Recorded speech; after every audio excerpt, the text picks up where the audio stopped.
Nowadays, the population is growing more and more.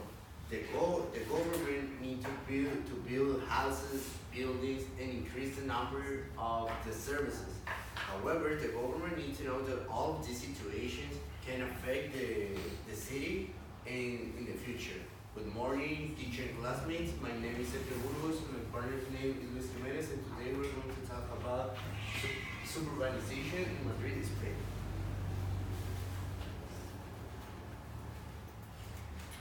As you can appreciate in this graphic, although Madrid has grown in population since 1950, it mainly occurred in the suburbs. Meanwhile, city center maintained its population since 1970. This suggests that the suburbs have impacted their lifestyle more than city center. Furthermore, this presentation states that both the suburbs and city center have developed their economy, environment, and housing during the last decades.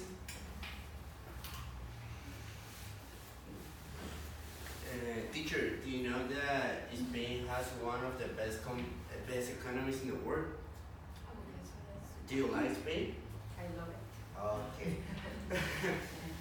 Spain, although Madrid is the capital of Spain, the rich are concentrated in the suburbs areas.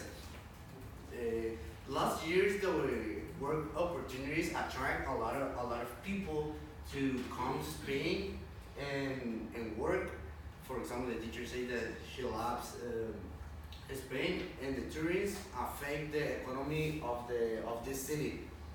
When the population was growing, when the population was growing, the government think about it, and it start to invest in the city to get more people, because international companies believe that is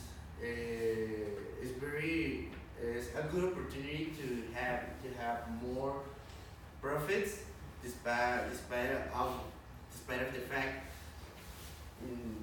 the fact the economy is growing since 2013. And from people who lives in the suburbs in Spain, last year doesn't have doesn't have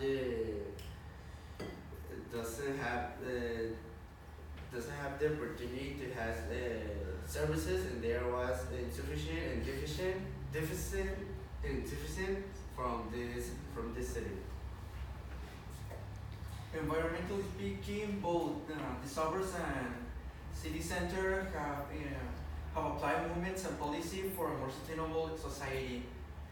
Recently, zero waste stores opened in the suburbs, engaging citizens to adopt a more sustainable lifestyle. For example, some people now buy their food on fabric bags and glass bottles. On the other hand, the city center goes beyond with environmental policies, so, with examples such as Madrid Central. This policy bans petrol and diesel vehicles to drive freely. June 2018 cited that should this policy continues, it will cut nitrogen dioxide levels by 22% in 2020, prioritizing humans' health over transportation. Thus, there is a improvement in environmental policies in this city during the last decades.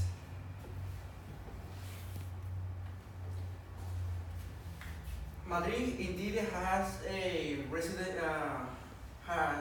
increased its residential density. Nevertheless, it is also developing a real estate crisis.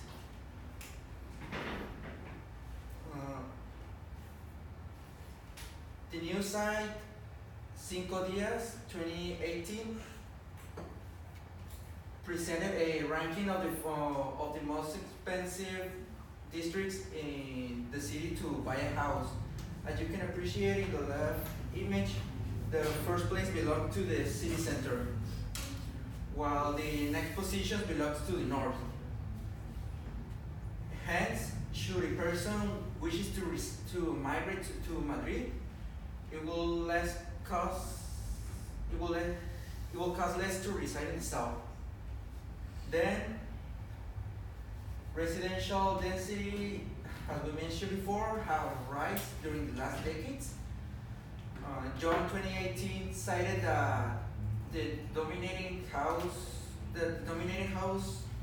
downsized to mid-rise tower blocks. Thus, housing is another factor to consider to notice the development of both the suburbs and city center, and even its current crisis such as the real estate crisis. Okay. The forecast of Madrid, Spain, we will consider that Madrid will continue to be one of the richest cities in the world, and with the new plans to combat the pollution, it can be in the future one of the cities with less contaminate, and this can help to people want to go to Spain and work and live over there. And the employment is going to less like 12.8%, and that's it. Finally, we should consider the issues that they're developing, such as the real estate crisis, and maybe we could consider the very strict restrictive that is some environmental policies such as Madrid Central. So this will we can confirm we can state that Madrid needs to still develop